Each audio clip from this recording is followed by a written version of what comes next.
Bio energetics, इसमें हम energy relationships की बात करेंगे और ये एक इंटरेस्टिंग और इम्पोर्टेंट चैप्टर है। थोड़ा डिफिकल्ट भी है, समझने में बच्चों को थोड़ा कम समझ आता है, लेकिन याद रखिए उन बच्चों को कम समझ आएगा जिनकी बायोलॉजिकल मॉलिक्यूल, एंजाइम्स और सेल अच्छे नहीं पढ़े हुए। तो पहले आप उनको समझिए, बाद में आपको बायो एनर्जेटिक समझ आ जाएगा। तो स्टार्ट करते हैं डेफिनेशन के साथ।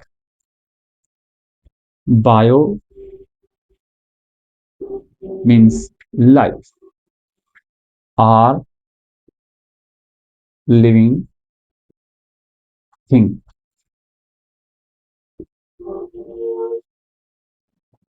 and energetics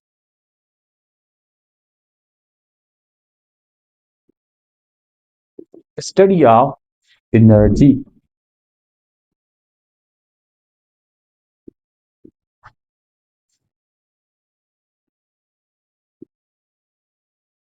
तो हम क्या कहेंगे, study of energy in living things is called bioenergetics. दूसरी डेफिनेशन ये है कि quantitative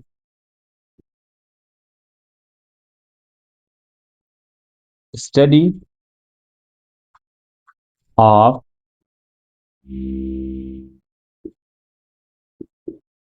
energy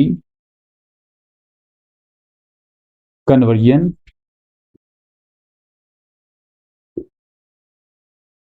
and energy relationships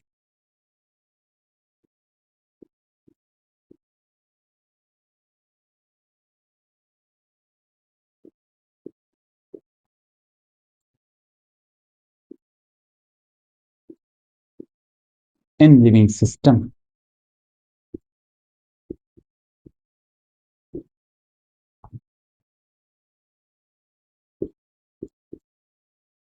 simply भाई बात क्या है कि energy conversion and energy relationships, इससे जैसे कि प्लांट उसके लीफ के ऊपर सनलाइट स्ट्राइक करे। सनलाइट क्या लीफ पे? सर लीफ पे नहीं, लीफ के अंदर क्या होते हैं, क्लोरोप्लास्ट। तो एक्चुअली क्लोरोप्लास्ट पे सनलाइट स्ट्राइक करेगी और वहां कुछ मॉलिक्यूल्स आपस में मिलकर कुछ दूसरे मॉलिक्यूल्स बनाएंगे, और वो दूसरे मॉलिक्यूल्स जो बनेंगे रिलेशन रखेंगे माइटोकॉन्ड्रिया के साथ। तो दूसरी ऑर्गेनेल कौन सी? माइटोकॉन्ड्रिया।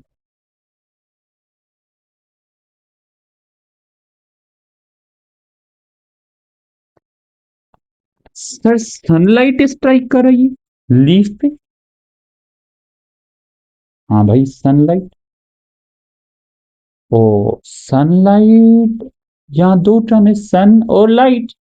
लाइट क्या? Light is a form of energy. It means that energy strike कर रही है लीफ पे। हाँ लीफ पे नहीं, क्लोरोप्लास्ट पे। क्लोरोप्लास्ट पे जब लाइट मीन्स एनर्जी स्ट्राइक होगी तो एक्चुअली ये एनर्जी इनक्लोज होगी, मीन्स ये एब्जॉर्ब होगी कुछ मॉलिक्यूल्स में, मीन्स न्यू बार्स के अंदर छुप जाएगी। कौन से molecules? Actually carbon dioxide reduce होगा इन प्रेजेंस ऑफ वाटर। तो वाटर रिड्यूस करेगा कार्बन डाइऑक्साइड को in presence of sunlight.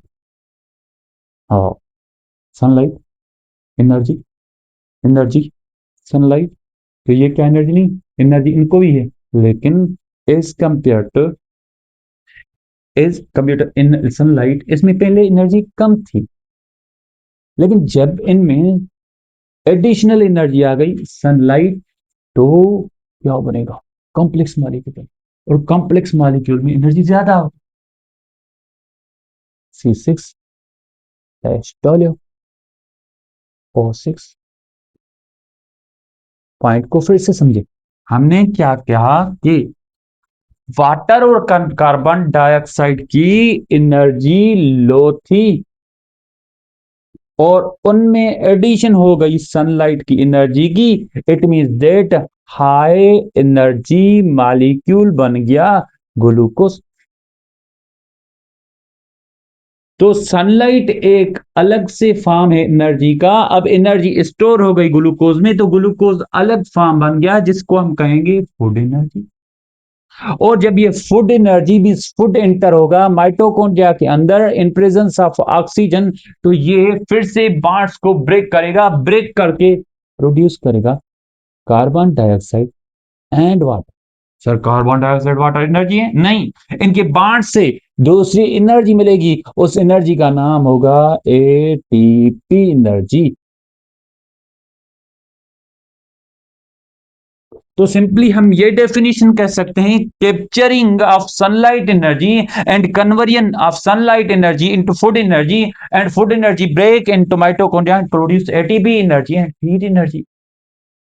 This whole relationship and conversion is called bioenergetics.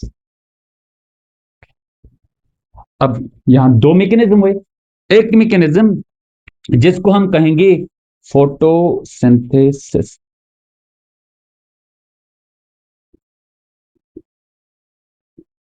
दूसरा मैकेनिज्म जिसको हम कहेंगे सेल्यूलर रेस्पिरेशन।